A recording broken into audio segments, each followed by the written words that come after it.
When a Christmas parade judge docks points from a black performance group, only to discover they're the event's main sponsors, she embarks on a journey of reckoning, unity, and growth, transforming her small town in ways she never expected.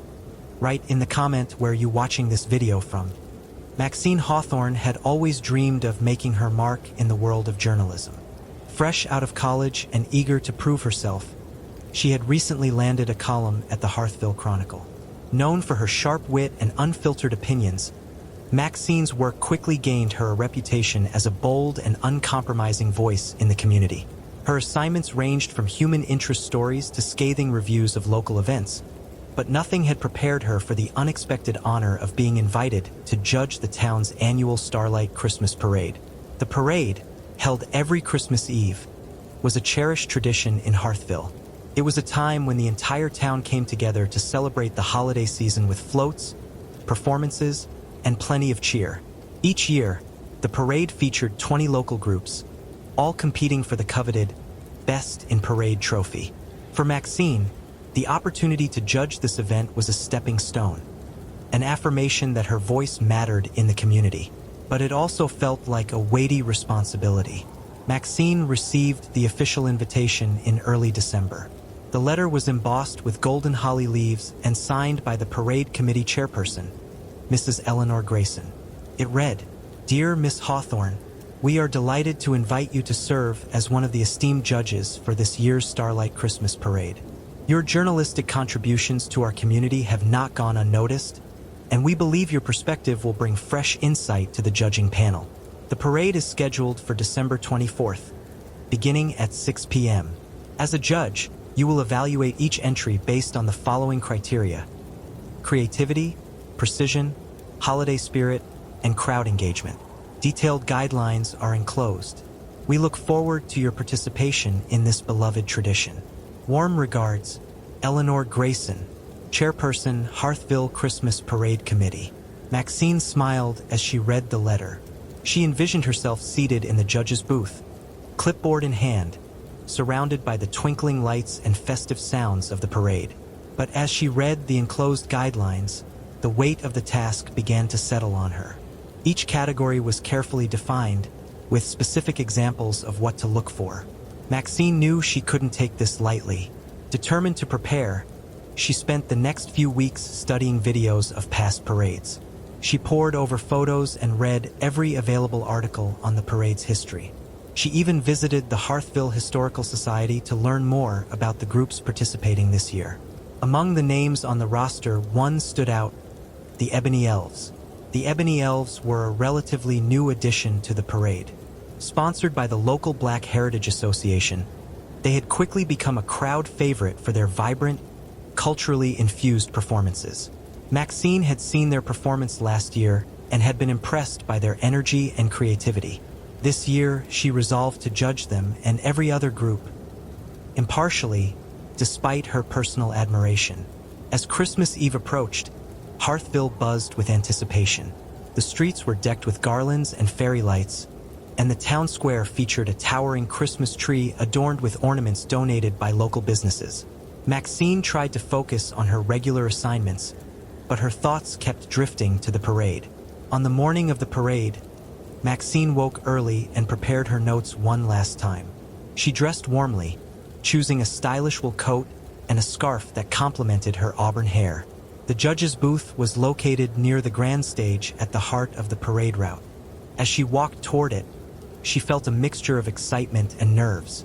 The other two judges were already seated when Maxine arrived.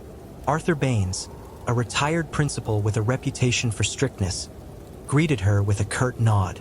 Claudia Rivera, the cheerful owner of Claudia's Cakes, offered a warm smile and a thermos of hot cocoa. Maxine took her seat between them, setting her clipboard on the table in front of her. As the crowd gathered along the sidewalks, the festive atmosphere became palpable. Children laughed and pointed as vendors sold candy canes and glow sticks. Carols played from nearby speakers, adding to the holiday spirit. At precisely 6 p.m., the parade began.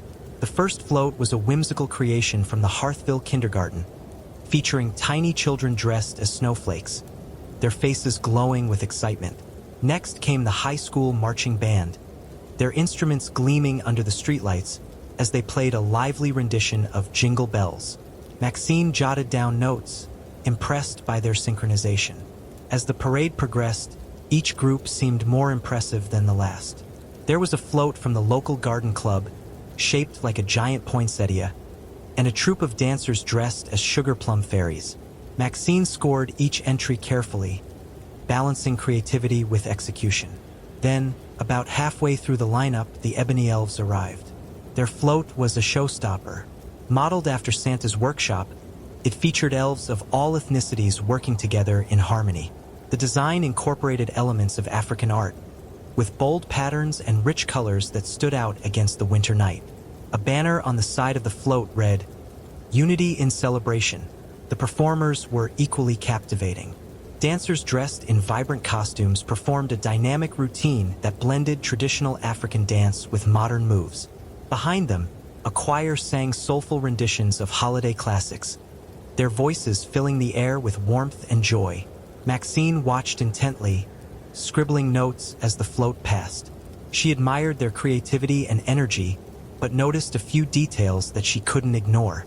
The dancers' timing was slightly off in one section, and there was a brief delay as the float approached the judge's booth. Maxine knew these imperfections would cost them points, and she resolved to remain objective despite the crowd's enthusiastic cheers. As the parade continued, Maxine found herself replaying the Ebony Elves' performance in her mind. While they had undeniably brought the holiday spirit, she couldn't shake her commitment to scoring based on the official guidelines. She reminded herself that fairness was paramount, even if her decisions weren't popular. By the time the last float passed, the judges were ready to deliberate. Maxine felt confident in her scores but couldn't ignore the uneasy feeling in her chest. She had given the Ebony Elves a lower score than she expected, but she stood by her reasoning. Little did she know, her decision would set off a chain of events that would challenge everything she thought she knew about fairness, community, and herself. The brisk December air was alive with excitement as Hearthville prepared for its annual Starlight Christmas Parade. Maxine arrived at the judge's booth an hour early, her clipboard in hand and determination etched on her face. It was the biggest night of the year for the town, and as a first-time judge, she wanted to make sure she did her job flawlessly. The judge's booth was perched on a raised platform near the grand stage, providing an unobstructed view of the parade route. Twinkling lights illuminated the streets, and the scent of roasted chestnuts and hot cocoa wafted through the air. Maxine inhaled deeply, taking in the festive atmosphere. Arthur Baines and Claudia Rivera were already seated, chatting amicably as they reviewed their scoring sheets. Arthur, a tall man with a no-nonsense demeanor, had been a fixture in the community for decades. Claudia, on the other hand, was a bundle of holiday cheer. She handed Maxine a thermos of spiced cider, her smile as warm as the drink itself. "Ready for the big night?" Claudia asked, her eyes twinkling. Maxine nodded, though her stomach churned with a mix of nerves and excitement. "Absolutely. I've been studying the guidelines, and I'm ready to be as fair and thorough as possible." "That's the spirit," Arthur said gruffly. "But remember, we're here to celebrate the community, not nitpick." Maxine made a mental note of his comment. She wanted to be fair, but she also didn't want to let any group skate by on goodwill alone. With that, the three judges settled in as the crowd began to gather along the parade route. As the clock struck 6, a hush fell over the crowd. The first group, the Hearthville kindergarten class, kicked off the parade with a float shaped like a gingerbread house. Tiny children dressed as sugar cookies waved enthusiastically at the audience, earning delighted cheers. Maxine smiled as she jotted down her first scores. The creativity and charm were undeniable. The next few groups followed in rapid succession. A high school marching band, a local ballet studio performing excerpts from the Nutcracker, and a float from the Hearthville Gardening Club adorned with oversized poinsettias. Each entry brought its own unique charm, and Maxine felt her scores reflected the balance between creativity, execution, and crowd engagement. Then came the moment everyone had been waiting for: the Ebony Elves. The crowd erupted into cheers as their float approached. It was an intricate masterpiece, a vision of Santa's workshop with a twist. The design fused traditional Christmas elements with African cultural motifs, from the Kent cloth draped across the float to the carved wooden figures adorning its sides. The performers, dressed as elves, wore vibrant outfits inspired by various African traditions. The choreography was breathtaking. The dancers moved in perfect harmony to a mashup of holiday classics and Afrobeat rhythms, their energy infectious. Behind them, a choir belted out a soulful rendition of Silent Night, their harmonies soaring above the din of the crowd. Maxine couldn't help but feel a thrill of admiration. The Ebony Elves had brought something fresh and dynamic to the parade, and the crowd clearly loved them. But as a judge, she was trained to look past the surface excitement. She noticed a slight stumble in the dancers' synchronization during a particularly complex sequence, and the float had arrived a few seconds late to the judging station. Maxine marked down her notes carefully. While she acknowledged the creativity and crowd engagement, she docked points for the minor flaws she had observed. The final score she gave the Ebony Elves was solid, but it wasn't as high as she suspected the crowd would expect. As the parade continued, Maxine tried to shake the uneasy feeling in her chest. Group after group passed, each one contributing to the festive magic of the night. There was a heartwarming float from the animal shelter featuring adoptable puppies dressed as reindeer, a local choir singing traditional carols, and a troupe of skaters performing dazzling spins on a makeshift ice rink. Maxine did her best to remain objective, but her thoughts kept drifting back to the Ebony Elves. Had she been too harsh? The guidelines emphasized precision, and she had judged them accordingly, but the crowd's reaction was hard to ignore. She glanced at her fellow judges. Arthur seemed unfazed, methodically scoring each group, while Claudia beamed at every performance, her scoring sheet marked with enthusiastic notes. As the final float passed, a shimmering sleigh carrying Santa Claus himself, the parade came to an end. The crowd erupted into applause, and the announcer thanked everyone for attending. But for the judges, the night was far from over. The judges reconvened in the booth to deliberate. Each score sheet was tallied, and the results were clear. The top 3 groups would be announced on stage in just a few minutes. Claudia glanced at Maxine's sheet and raised an eyebrow. "You marked the Ebony Elves pretty low, considering their performance." "They were amazing," Maxine admitted, "but the guidelines are clear. Their choreography wasn't perfect, and they arrived late at the judging station." Arthur nodded approvingly. "You're sticking to the rules. That's important." Claudia frowned. "But isn't there room for a little holiday spirit? The crowd loved them, and that has to count for something." Maxine felt her stomach tighten. Had she misjudged the balance between objectivity and community spirit?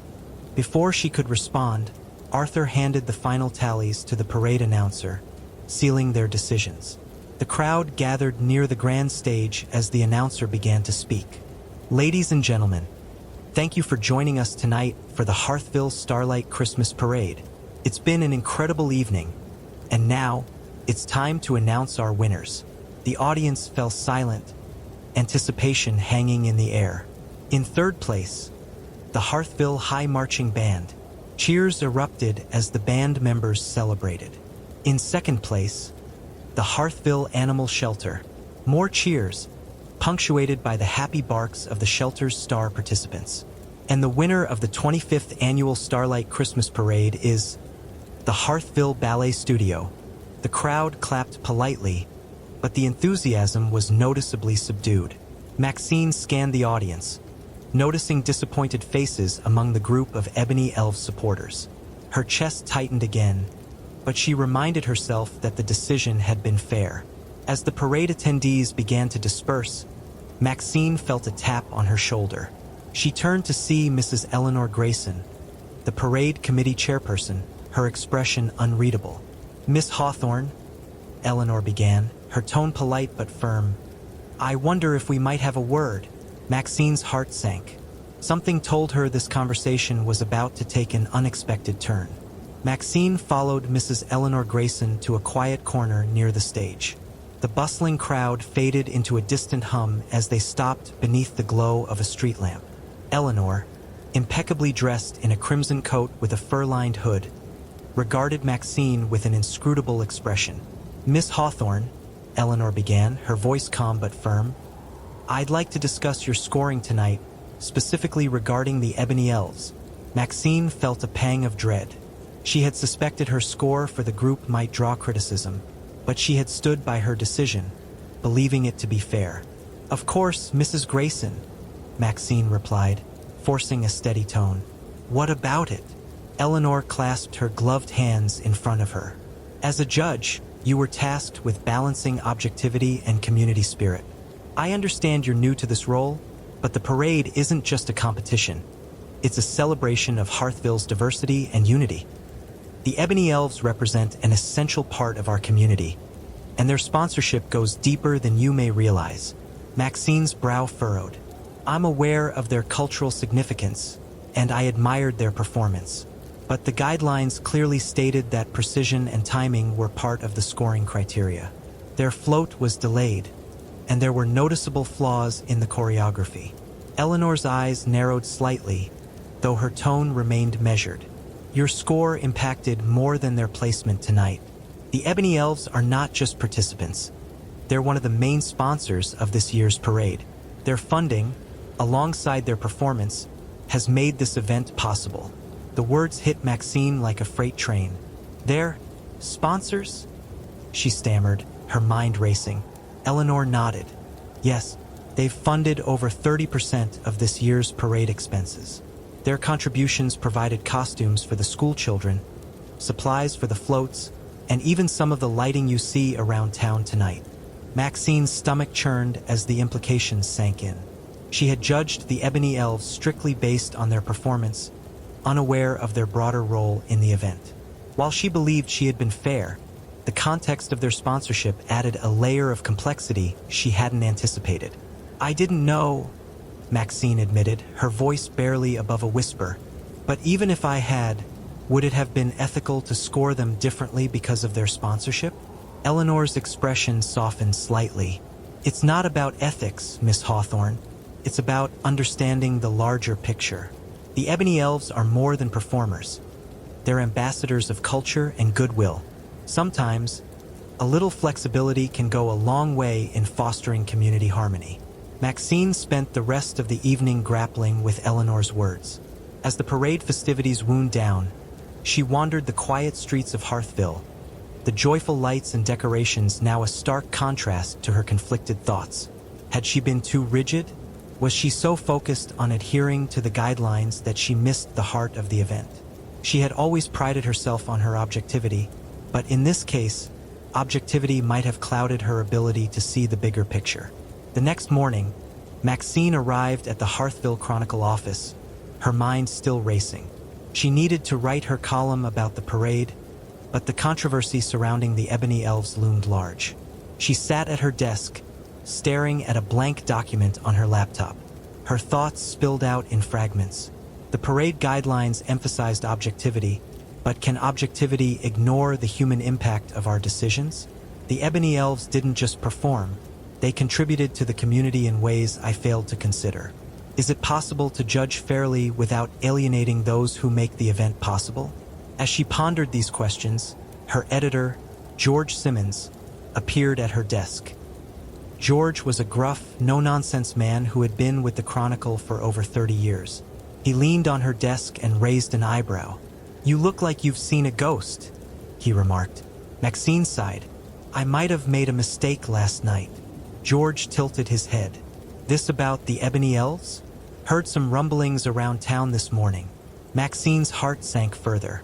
"What are people saying?" "Mixed opinions. Some folks think you were too harsh. Others say you were just doing your job. But there's one thing you should know. The Black Heritage Association has called a meeting tonight to discuss the results. They're not happy."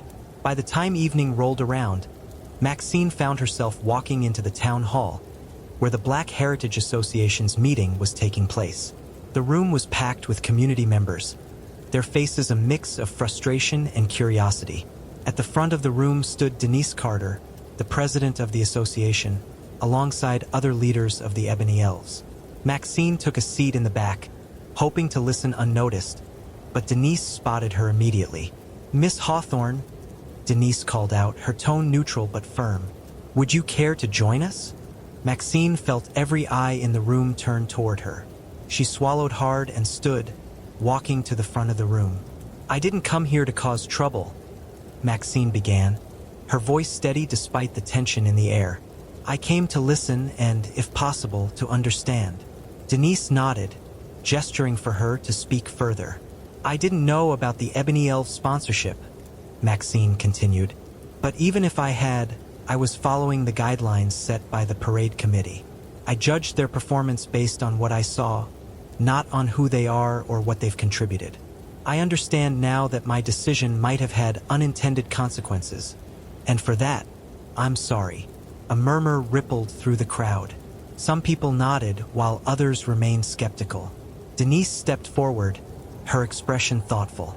"Miss Hawthorne, we don't fault you for following the rules. But the issue isn't just about scores. It's about recognizing the broader role groups like the Ebony Elves play in our community.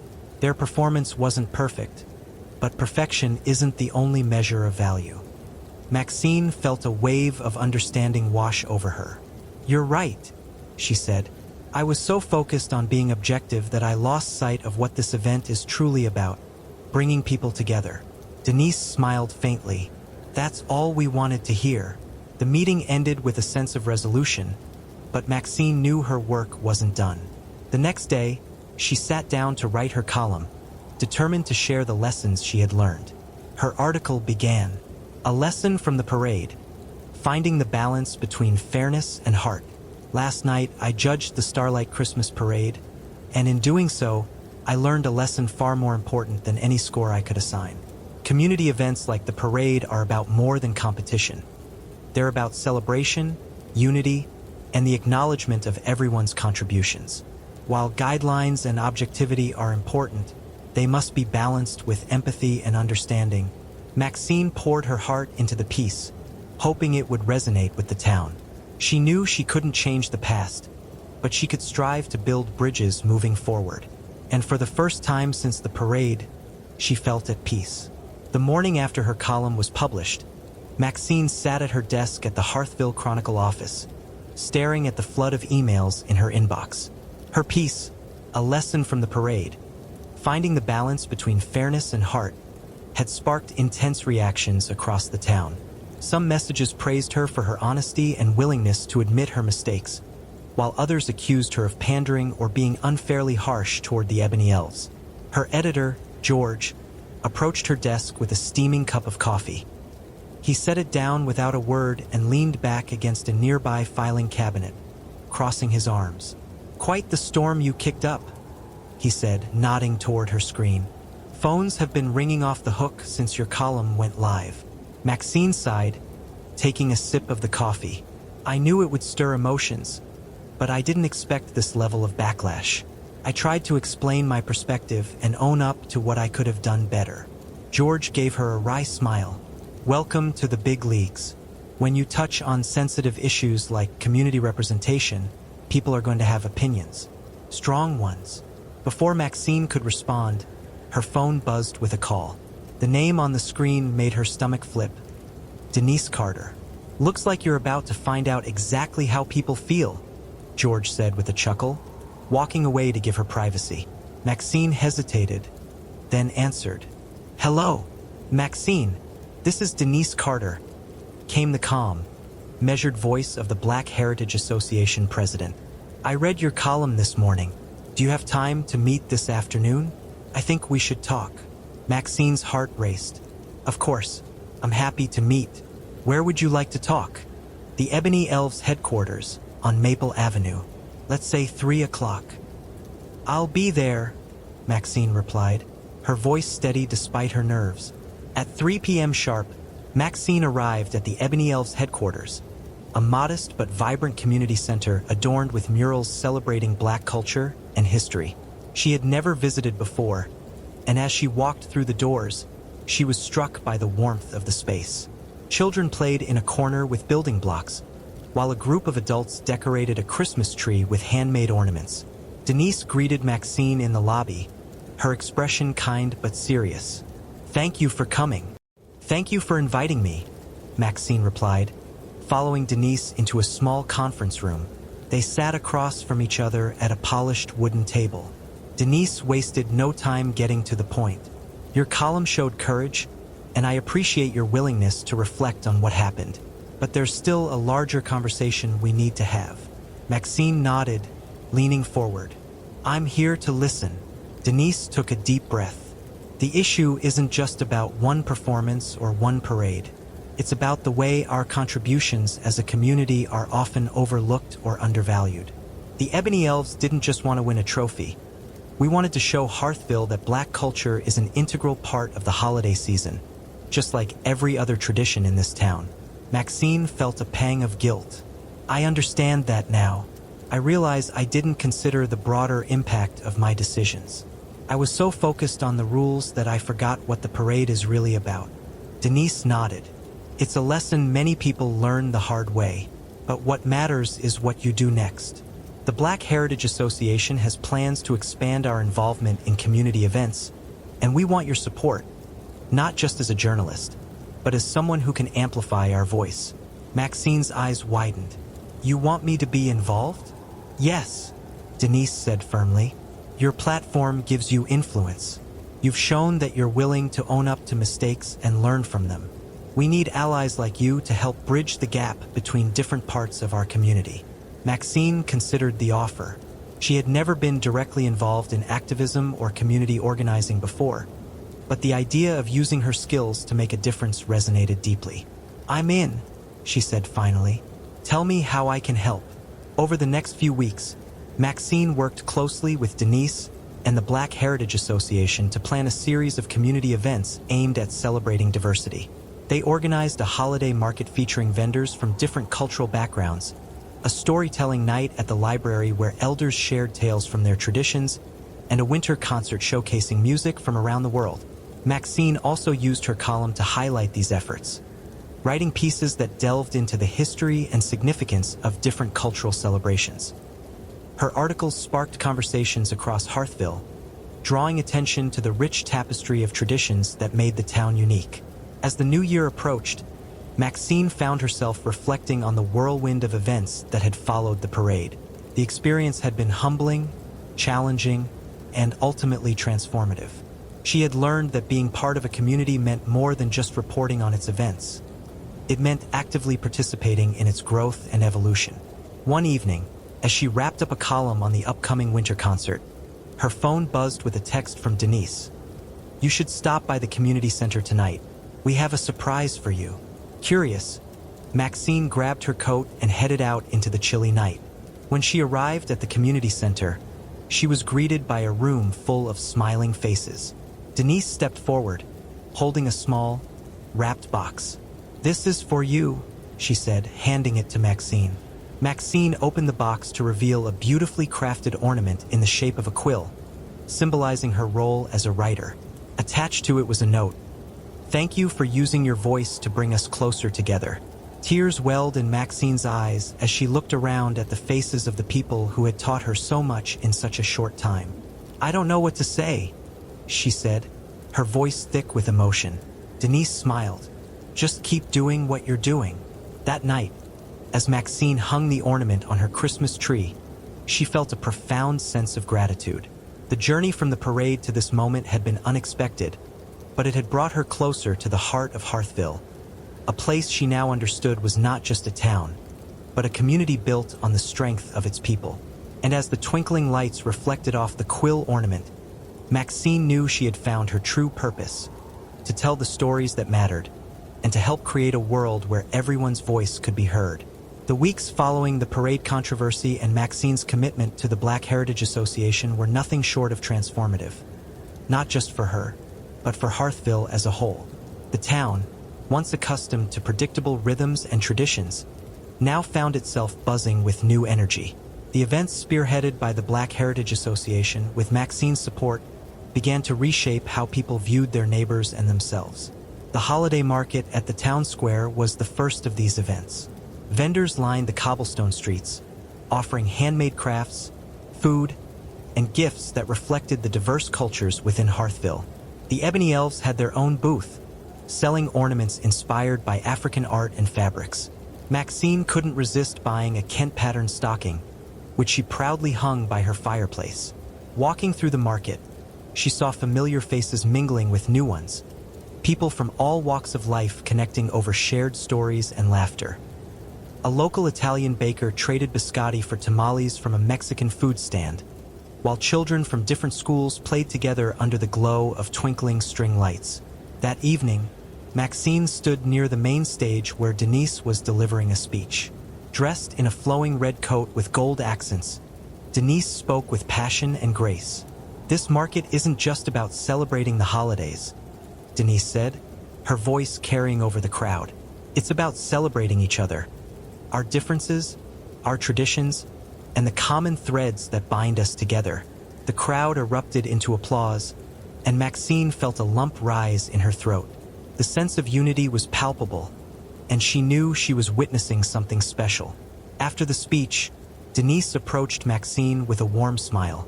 "You've been a huge part of this," she said. "The articles you've written have brought more attention to our efforts than we could have imagined." Maxine blushed, brushing a strand of auburn hair from her face. "I've just been telling the truth. The real work is being done by you and everyone here." Denise placed a hand on Maxine's shoulder.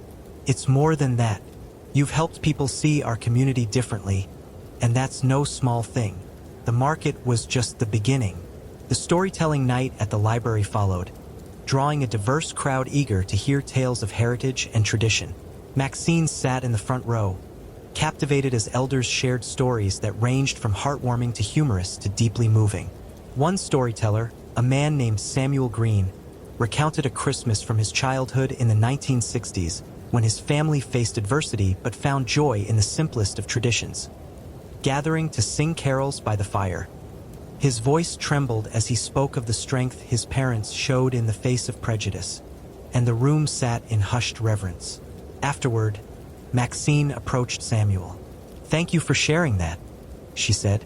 "Your story reminded me why I became a journalist in the first place." Samuel smiled. "And what's that?" "To give people like you a platform, to make sure stories like yours are never forgotten." As winter deepened, the Black Heritage Association's winter concert became the crown jewel of the season. Held in the Hearthville Community Hall, it featured performances from local choirs, musicians, and dancers. The Ebony Elves headlined the event, reprising their parade performance with an added flourish, a spoken-word piece about unity and resilience. Maxine found herself seated in the front row, next to Claudia Rivera and Arthur Baines. The concert was breathtaking, a symphony of voices and instruments that seemed to carry the hopes and dreams of the community. By the time the final notes of "O Holy Night" faded into the air, there wasn't a dry eye in the house. Arthur leaned over to Maxine, his typically stern expression softened. "I've been coming to these events for years," he said, "but I've never seen the town come together like this." Maxine nodded, her heart swelling with pride. "It feels like we're finally seeing each other for who we really are." Yet, not everyone in Hearthville was thrilled about the changes. In her position at the Chronicle, Maxine had access to letters to the editor, and a few were decidedly critical of the shift in focus. One particularly biting letter accused her of pushing an agenda and turning a fun holiday event into a political statement. Maxine showed the letter to George, who read it with a furrowed brow. "You knew not everyone would be on board," he said. "The important thing is that you're opening a dialogue. Change always meets resistance." "But what if they're right?" Maxine asked, doubt creeping into her voice. "What if I've gone too far?" George shook his head. "Maxine, you're a journalist. Your job is to hold up a mirror to the world, even when people don't like what they see. Besides, you're not doing this alone. Look at how many people are standing with you." His words gave her comfort, but the criticism lingered in the back of her mind. One day, Denise called Maxine to the community center for a surprise. When Maxine arrived, she found the room filled with familiar faces. Members of the Ebony Elves, the Black Heritage Association, and even some of her colleagues from the Chronicle. "What's all this?" Maxine asked, bewildered. Denise stepped forward, holding a beautifully framed certificate. "This is for you," she said, "in recognition of your dedication to fostering understanding and unity in Hearthville." The certificate read, "Honorary Member of the Black Heritage Association." Maxine was stunned. "I don't know what to say. Just keep doing what you're doing," Denise said, echoing the sentiment from weeks earlier. "Your voice has made a difference, and we're grateful." That night, Maxine hung the certificate on her office wall, right next to her first ever byline from the Chronicle. As she looked at it, she felt a deep sense of fulfillment. She had started this journey as an outsider, someone trying to navigate the complex dynamics of a community she thought she knew. Now, she was part of something bigger, a movement toward understanding, inclusion, and celebration. The lessons she had learned from the parade and the events that followed would stay with her forever. And as Hearthville moved into the new year, Maxine was ready to continue telling the stories that mattered most. The new year arrived with a flurry of snow, blanketing Hearthville in a shimmering white layer that transformed the town into a picturesque winter wonderland. Maxine woke up on the first day of January feeling a renewed sense of purpose. The events following the Christmas parade had not only reshaped her understanding of Hearthville, but had also cemented her place as a voice for the community. But the work was far from over. While many in Hearthville had embraced the growing celebration of diversity, there remained pockets of resistance. At the Hearthville Chronicle, George handed Maxine a stack of letters, most of them glowing reviews of her recent work, but a few that left her questioning her progress. Letter 1. Christmas traditions under threat. The writer lamented that the true meaning of Christmas was being overshadowed by overemphasis on diversity. They argued that the parade, a once unifying tradition, had become divisive because it gave platforms to groups they believed were pushing political messages. Letter 2. Where's the balance? This writer claimed that while Maxine's efforts to highlight marginalized voices were commendable, they felt other groups in town, like older, long-established civic organizations, were being ignored in the new wave of change. Letter 3. Keep it local. Another writer accused Maxine of importing ideas that don't belong in Hearthville, arguing that the town's charm lay in its simplicity and its ability to remain untouched by larger societal shifts. Maxine sighed, flipping through the stack as George watched her reaction. "People sure love to complain when they feel their worldview is being challenged," he said, offering a wry smile. "It's not the criticism that bothers me," Maxine replied. "It's the idea that we're leaving people behind. That's the opposite of what I've been trying to do." George scratched his chin thoughtfully. "You can't please everyone, but if you're serious about bridging divides, maybe it's time to meet these folks halfway." That idea stuck with Maxine as she brainstormed ways to engage with those who felt left out or alienated by recent changes. She knew that real progress wasn't just about amplifying marginalized voices. It was also about fostering dialogue between groups with differing perspectives. Her first step was to organize a town hall meeting. Unlike the Black Heritage Association's gatherings, this event would invite every civic organization in Hearthville, from the Historical Society to the Quilting Club, to come together and share their thoughts on what the town's traditions meant to them. The meeting was set for a Saturday evening at the Hearthville Community Hall, and Maxine spent days preparing, working with Denise and other community leaders to create a welcoming space for open conversation. Flyers were distributed, announcements were made on local radio, and George even published an editorial endorsing the event in the Chronicle. The turnout exceeded expectations. The hall was packed with people of all ages and backgrounds, from seniors who had lived in Hearthville their entire lives to young families who had recently moved to the area. Maxine took her place at the podium, her heart pounding as she looked out over the crowd. "Thank you all for being here," she began, her voice steady despite her nerves. "Tonight is about coming together to talk about what makes Hearthville special. Our traditions, our values, and our shared future. I hope we can listen to one another with open hearts and minds." The floor was opened for discussion, and at first, the conversation was polite but guarded. A member of the Historical Society spoke about the importance of preserving Hearthville's heritage, while a representative from the local LGBTQ+ group highlighted the need for more inclusive celebrations.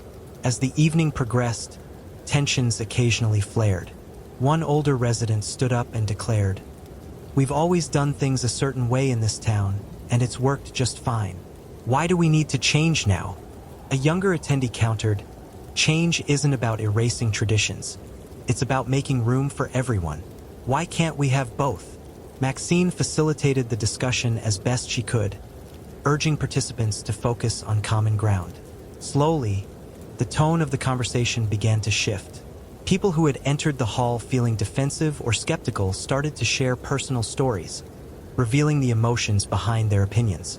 One particularly poignant moment came when Samuel Green, the storyteller from the library event, stood up to speak. "I've lived in Hearthville for 70 years, he said, "and in all that time, I've seen this town grow and change in ways I never thought possible. What's happening now isn't about taking anything away. It's about making sure that no one is left out of the joy we all share during the holidays." His words were met with applause, and the atmosphere in the room became noticeably warmer. After the meeting, Maxine stayed behind to talk with attendees. A middle-aged woman who had earlier expressed concerns about losing tradition approached her hesitantly. "I'll admit, I didn't agree with everything you said," the woman began, "but tonight made me think. Maybe there's room for more perspectives in our town than I realized." "That's all I could hope for," Maxine replied with a smile. "Thank you for coming and being willing to share your thoughts." The success of the town hall inspired Maxine to launch a new initiative through her column, a weekly series called Hearthville Voices. Each week, she would feature a different resident or group, allowing them to share their unique stories and perspectives. The first piece highlighted Samuel Green and his reflections on the power of storytelling. Subsequent articles ranged from a profile of the Historical Society's efforts to preserve local landmarks to an interview with a young immigrant family about their first Christmas in Hearthville. The series quickly became one of the most popular features in the Chronicle. Readers wrote in to share how the stories had deepened their understanding of their neighbors and inspired them to engage more actively in community life. One day, as Maxine walked through the town square, she saw something that brought tears to her eyes. A group of children, black, white, and from other diverse backgrounds, were playing together near the giant Christmas tree. They were singing a mix of traditional carols and a song from the Ebony Elves parade performance, laughing and dancing without a care in the world. Denise, who happened to be passing by, joined Maxine in watching the scene. "That's the future of Hearthville," she said softly. "And it's happening because people like you were willing to have the hard conversations." Maxine smiled. "It's happening because this town is full of good people who want to make it better for everyone." Denise nodded, her eyes shining with pride. "And it's only the beginning." As the snow began to fall gently around them, Maxine felt a deep sense of hope. The journey to bring Hearthville together was far from over, but for the first time, she truly believed it was possible. Winter's grip on Hearthville was unrelenting, but the town's spirits remained high. After the success of the town hall meeting and the launch of the Hearthville Voices series, Maxine found herself at the center of a renewed energy sweeping through the community. People were talking, collaborating, and reaching across divides in ways she had never seen before.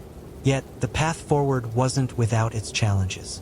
The first signs of pushback came from an unexpected source: the Hearthville Historical Society. Though some of its members had attended the town hall and voiced support for the inclusive efforts, a faction of the group remained skeptical. This faction, led by a stern woman named Margaret Walters, wrote a formal letter to the Chronicle expressing concerns about diluting Hearthville's heritage. Maxine read the letter carefully, feeling a pang of frustration. Margaret had argued that in the rush to embrace new traditions, the town risked losing touch with the customs that had defined it for generations. She mentioned long-standing events like the Hearthville Heritage Fair and the annual reenactment of the town's founding, implying they were being overshadowed by the newer, more inclusive initiatives. Rather than dismiss the concerns, Maxine decided to address them head-on. She reached out to Margaret and asked for a meeting. To her surprise, Margaret agreed. They met at the Hearthville Historical Society's headquarters, a charming brick building that housed artifacts, photographs, and documents detailing the town's past. Margaret greeted Maxine with a polite but guarded demeanor. Thank you for meeting with me, Maxine said as they settled into a cozy sitting room adorned with antique furniture. Margaret nodded. I appreciate you reaching out. I'll admit, I've had my reservations about the direction the town is taking. Maxine leaned forward. I understand your concerns, and I think they're valid. Hearthville's history is a big part of what makes it special. The question is, how can we celebrate that history while also making room for new traditions? Margaret hesitated, her expression softening. It's not that I'm against change. I just worry that in embracing so much newness, we might lose sight of what's already here. Maxine smiled. What if we work together to ensure that doesn't happen? We could feature the Historical Society in Hearthville Voices and collaborate on events that highlight the town's heritage while also incorporating modern elements. Margaret considered this for a moment, then nodded. I'd be open to that. As long as there's a balance, I think we can find a way to move forward.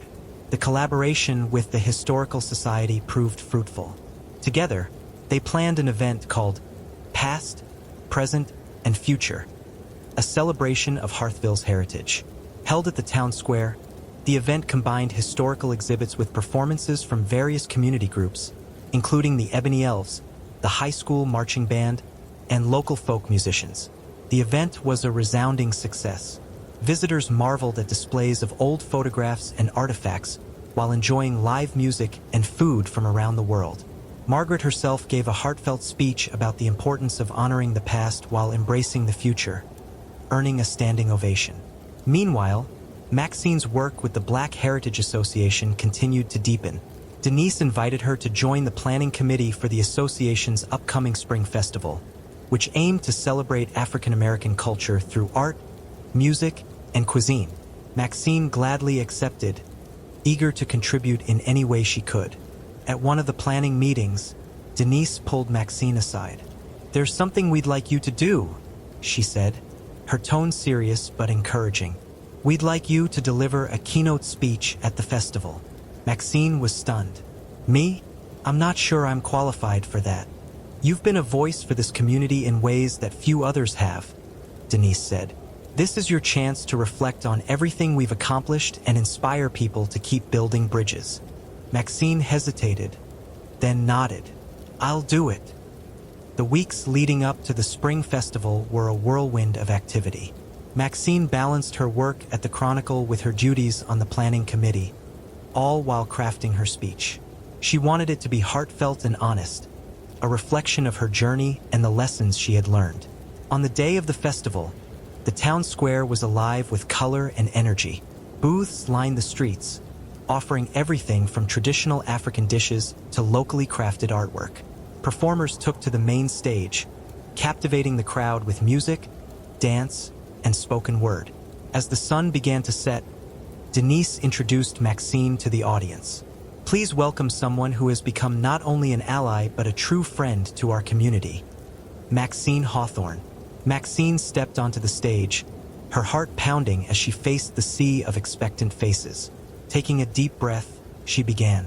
When I first moved to Hearthville, I thought I understood this town. I thought it was a simple, picturesque place where everyone knew their role and traditions carried on unchanged. But over the past few months, I've learned that Hearthville is so much more than that. This town isn't just about its past. It's about its people. It's about the stories we share, the connections we forge, and the courage we show when we step outside our comfort zones to truly see one another. I made mistakes along the way. I judged people based on narrow criteria, and I failed to consider the bigger picture. But this community taught me something invaluable. That progress doesn't mean forgetting where we came from. It means finding a way to bring everyone along for the journey. Maxine paused, her voice catching. The work we've done together has been challenging, but it's also been transformative. And it's not over. If we want to build a Hearthville where everyone feels seen, valued, and celebrated, we have to keep talking, keep listening, and keep learning. The crowd erupted into applause, and Maxine felt a wave of relief and gratitude wash over her. As she stepped off the stage, Denise embraced her warmly. You were incredible, Denise said. I couldn't have said it better myself. That evening, As the festival wound down and the town square glowed with lantern light, Maxine found herself reflecting on how far Hearthville had come, and how far it still had to go. But for the first time, she felt certain that the town was on the right path, one where every voice mattered and every tradition had its place. As the music played and laughter filled the air, Maxine realized she was no longer just an observer in Hearthville. She was a part of it, and the future they were building together was one she was proud to call her own. As the spring festival's glow faded and the hustle of Hearthville returned to normal, Maxine found herself riding a wave of praise and criticism alike. Her speech had resonated with many, but others continued to question her role as both a journalist and an advocate for inclusivity. One morning, as Maxine settled into her desk at the Hearthville Chronicle, her inbox contained an email with the subject line, "Enough is enough." She opened it with a sinking feeling. The writer, who remained anonymous, accused her of ruining Hearthville's traditions and warned her to stop pushing her divisive agenda. Maxine leaned back in her chair, feeling the familiar churn of doubt. It wasn't the first piece of hate mail she'd received, but this one felt more personal. Before she could dwell on it, her editor, George, appeared with a stack of letters. "Fan mail or complaints?" Maxine asked, half joking. "Both," George replied, setting the stack down. "This one's a doozy." He handed her a letter written by none other than Margaret Walters of the Historical Society. Margaret's letter wasn't an attack. It was an invitation. She expressed her desire for Maxine to attend the upcoming Hearthville Heritage Fair and moderate a panel discussion titled Tradition and Progress. Can they coexist? The invitation was unexpected, but Maxine recognized it as an opportunity to engage with her critics constructively. Maxine arrived at the Heritage Fair with a mix of excitement and apprehension. The fair was a sprawling event, with exhibits showcasing Hearthville's history, from colonial artifacts to photographs of mid-20th century life. Volunteers dressed in period costumes wandered the grounds, adding a charming authenticity to the atmosphere. The panel discussion was held in a large tent near the fair's center. Maxine took her seat at the head table, flanked by Margaret Walters, Denise Carter, and Arthur Baines. The audience filled the tent quickly, their faces a mix of curiosity and skepticism. Margaret opened the discussion with a short speech. Hearthville is a town rich in history and tradition, but like any community, it faces the challenge of balancing its past with its future. Today, we'll explore how we can honor our heritage while embracing progress. Maxine moderated the panel, asking questions that encouraged honest dialogue. Margaret spoke passionately about preserving Hearthville's historical landmarks and customs, while Denise emphasized the importance of creating space for new traditions. Arthur, ever the pragmatist, focused on finding common ground. The audience was given time to ask questions, and the discussion grew lively. One attendee raised concerns about losing the small-town charm of Hearthville, while another praised the town's recent strides toward inclusivity. After the panel, Maxine mingled with attendees. Some approached her with gratitude, while others voiced their doubts more directly. "I still don't agree with everything you've done," an older man said, his arms crossed. "But I'll admit, this panel gave me a lot to think about." "That's all I'm asking for," Maxine replied, her tone warm but firm. "Change doesn't mean losing what we love. It means making room for everyone to be a part of it." As the Heritage Fair wound down, Margaret approached Maxine. "You handled yourself well up there," she said. "I'm still not sure I agree with all your ideas, but I can see that you care about this town." Maxine smiled. "I do, and I care about making sure its history is preserved. That's why I'd like to work with you on a project." Margaret raised an eyebrow. "What kind of project?" "A feature series for the Chronicle," Maxine explained. "We'd collaborate on stories highlighting Hearthville's most important historical sites and their significance to the community. It could be a way to bridge the gap between tradition and progress." Margaret considered this, then nodded. "I like the sound of that." The collaboration between Maxine and Margaret marked a turning point. The series, titled Roots of Hearthville, explored the town's rich history while connecting it to contemporary issues.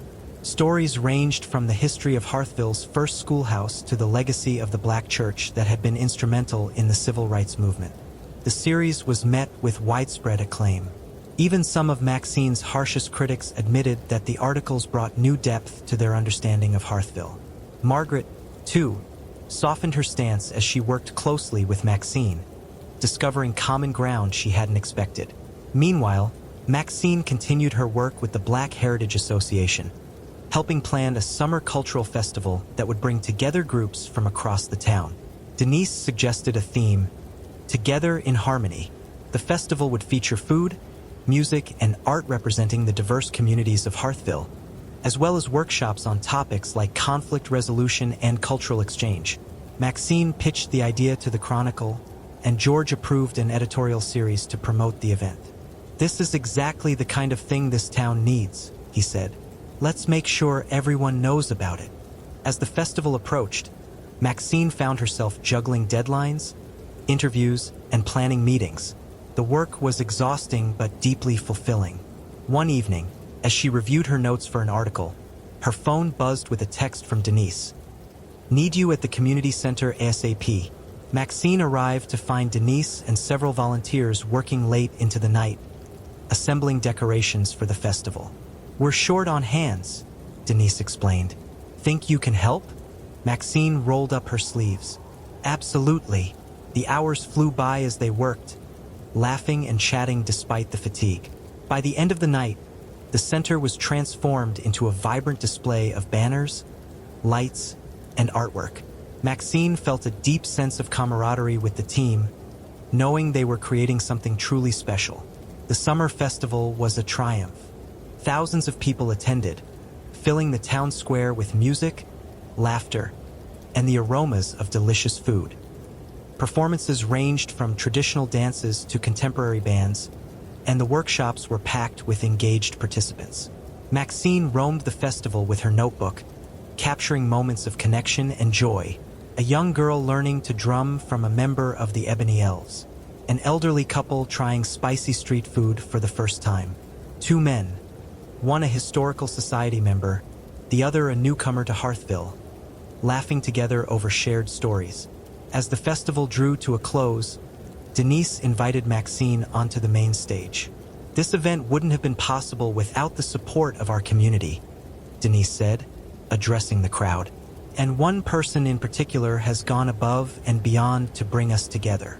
Let's give a round of applause for Maxine Hawthorne." The crowd erupted into cheers, and Maxine felt a wave of emotion. She stepped forward, taking the microphone. "This festival is proof of what Hearthville can be when we work together," she said. "I'm so proud to call this town my home. Let's keep building this future together." As the sun set over Hearthville, Maxine looked out at the sea of smiling faces and felt a profound sense of fulfillment. The journey had been difficult, but it had been worth every step.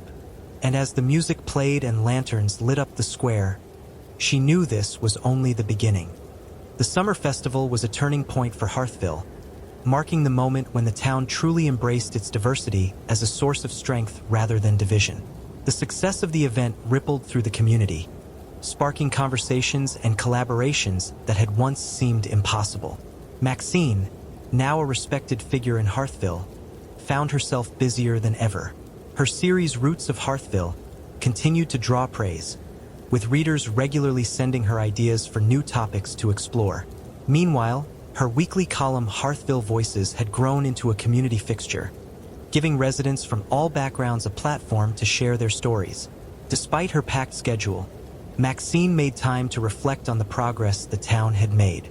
She often walked through the town square, now a hub of activity where old traditions and new ideas intertwined seamlessly. One afternoon, as she strolled past the historic clock tower, she noticed a group of children painting a mural on a nearby wall. The mural, commissioned by the Black Heritage Association, depicted Hearthville's journey through the years. It featured scenes from the town's founding, moments from the civil rights movement, and depictions of recent events like the Christmas parade and the summer festival. At its center was an image of the town square, surrounded by people of all ages and backgrounds, holding hands in a circle. Maxine paused to admire the mural, her heart swelling with pride. A young girl, no older than 8, approached her with a paintbrush in hand. "Do you like it?" the girl asked, her wide eyes shining with excitement. Maxine crouched down to her level. "I love it. You're doing an amazing job." The girl beamed. "Thanks. My mom says it's important to show how everyone belongs here." "She's absolutely right," Maxine replied, feeling a lump form in her throat. Back at the Hearthville Chronicle, Maxine received a call from George. "Got a minute?" he asked, his tone unusually serious. Maxine entered George's office, where he gestured for her to sit. "What's going on?" she asked. "I got a call from the State Press Association," George said. "They're awarding you the Community Impact Award for your work on Hearthville Voices." Maxine's eyes widened. "Are you serious?" George grinned. "Dead serious. You've done more for this town in a year than most journalists do in a decade. You deserve this." Maxine felt a wave of emotions: pride, disbelief, and a hint of nervousness. The award was a prestigious honor, and it meant her work in Hearthville was being recognized beyond the town's borders. "Thank you," she said, her voice barely above a whisper. "I couldn't have done any of this without the people here." "Don't get too modest on me now," George said with a laugh. "This is your moment. Enjoy it." The award ceremony was held in the state capitol, and several Hearthville residents accompanied Maxine to show their support. Denise Carter, Margaret Walters, and even Arthur Baines attended, along with a group of Ebony Elves performers who had become her close friends. As Maxine stepped onto the stage to accept her award, she felt a rush of gratitude. She spoke from the heart, thanking the people of Hearthville for trusting her with their stories and for showing her what true community looked like. "This award isn't just for me," she said, her voice steady despite the tears threatening to fall. "It's for Hearthville, a town that taught me the power of listening, understanding, and coming together. I'm honored to be part of this journey, and I can't wait to see where we go next." The applause was thunderous, and as Maxine looked out at the audience, she saw the faces of the people who had inspired her every step of the way. Back in Hearthville, the momentum continued. The town began planning for the next Christmas parade, which promised to be the most inclusive and vibrant one yet. Maxine was once again invited to serve as a judge, but this time, she approached the role with a deeper understanding of what the parade represented. During the planning process, she worked closely with the parade committee to revise the judging criteria. The new guidelines emphasized creativity, community impact, and the spirit of collaboration, ensuring that every group felt valued for their unique contributions. When parade day arrived, the streets of Hearthville were alive with excitement. Floats and performers lined up along the route, their designs more creative and diverse than ever before. The Ebony Elves were back with an even more dazzling performance, blending traditional African dance with modern choreography set to a medley of holiday classics. As Maxine watched from the judge's booth, she felt a sense of awe at how far the town had come. The crowd cheered for every group, their enthusiasm a testament to the unity Hearthville had achieved. When the parade concluded, Maxine and her fellow judges announced the winners. The Ebony Elves took home the Best in Parade trophy, their joy and pride radiating as they accepted the award. That evening, Maxine joined the post-parade celebration at the town square. Lanterns lit up the night sky, and the air was filled with the sounds of laughter, music, and holiday cheer. Denise found her amid the crowd and handed her a mug of hot cider. "You did good, Maxine," Denise said, raising her mug in a toast. "This town is better because of you." Maxine smiled, clinking her mug against Denise's. "It's better because of all of us." As the festivities continued, Maxine took a moment to step away and gaze at the towering Christmas tree in the center of the square. The ornaments reflected the lights, casting a warm glow that seemed to embody the spirit of Hearthville. For the first time, Maxine felt truly at home. Hearthville was no longer just a town she wrote about. It was a community she belonged to, a place where she had found purpose, friendship, and hope. And as she stood beneath the sparkling lights, she knew the story of Hearthville was far from over. The best chapters were still to come. Winter melted into spring, and the momentum from Hearthville's remarkable year carried into new seasons and fresh opportunities for growth. Maxine, now a trusted figure in the town, found her work branching into projects she never could have imagined when she first arrived. What started as a series of articles had grown into a movement that redefined the town's identity. Despite her accomplishments, Maxine remained humble. She saw herself as just one piece of a larger puzzle. A puzzle made up of the people, traditions, and dreams that gave Hearthville its heart. The idea for her next big project came during an afternoon spent with Denise Carter at the Black Heritage Association headquarters. They were reviewing plans for the upcoming summer festival when Denise casually mentioned a forgotten piece of Hearthville's history. "Did you know Hearthville used to have a thriving literary club?" Denise asked. Back in the 1920s, it was one of the few integrated spaces in town. Maxine's journalist instincts kicked in. "I didn't know that. What happened to it?" Denise shrugged. "Times changed. People moved away. Kind of fizzled out after a while. But imagine if we brought it back." The idea was electric. Maxine had always believed in the power of storytelling to bring people together, and a literary club felt like the perfect way to build on the work they had already done. "Let's do it," Maxine said, already jotting down ideas.